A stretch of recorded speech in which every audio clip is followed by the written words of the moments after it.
seti ulaang a plantasyon iti Hawaii.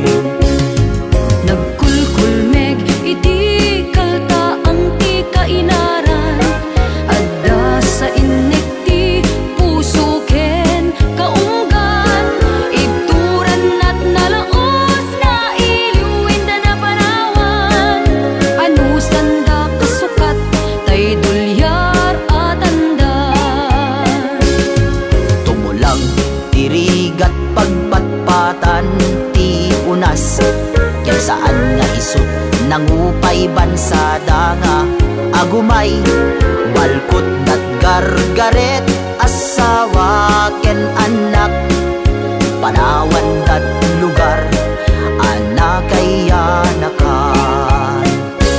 Sa kada ladawan kinatid ken ni Pilipino, imbayog mo't industriya ti pinyaken, asukar nagpunam ti pisker, lingek ken karagkan, sa kada paseg naka pakasaritang ti Hawaii.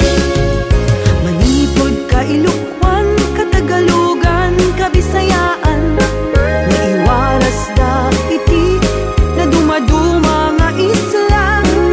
Lihoy, wainoko, kekaha, hamakuha, paggilingan ti asukal, iti way pahuken eva.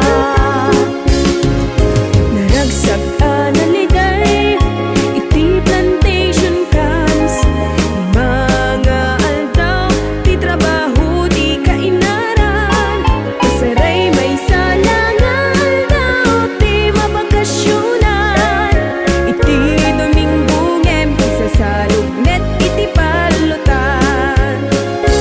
Sa kada ladawan kinatid ken ni Pilipino, imbayog mo't industriya ti pinyaken, asukar nagpunam ti pisker, lingek ken karagkan, sa kada paseg naka pakasaritang ti Hawaii.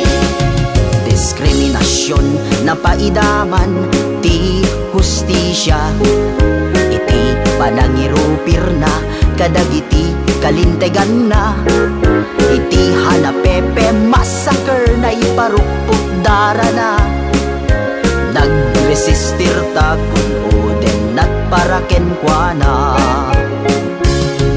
Dagiti pagel inot anang wakni,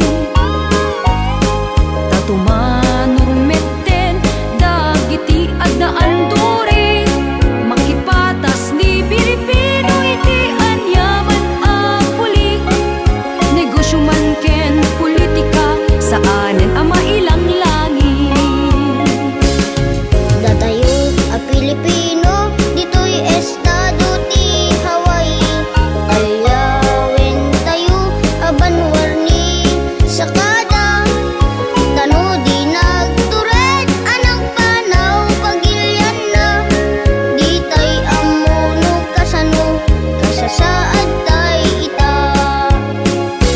Sa kada ladawan kinatid ken ni Pilipino, imbayog mo't industriya ti pinyaken, asukar nagpunam ti pisker, lingek ken karagkan, sa kada paseg naka pakasaritang ti Hawaii. Sa kada paseg naka pakasaritang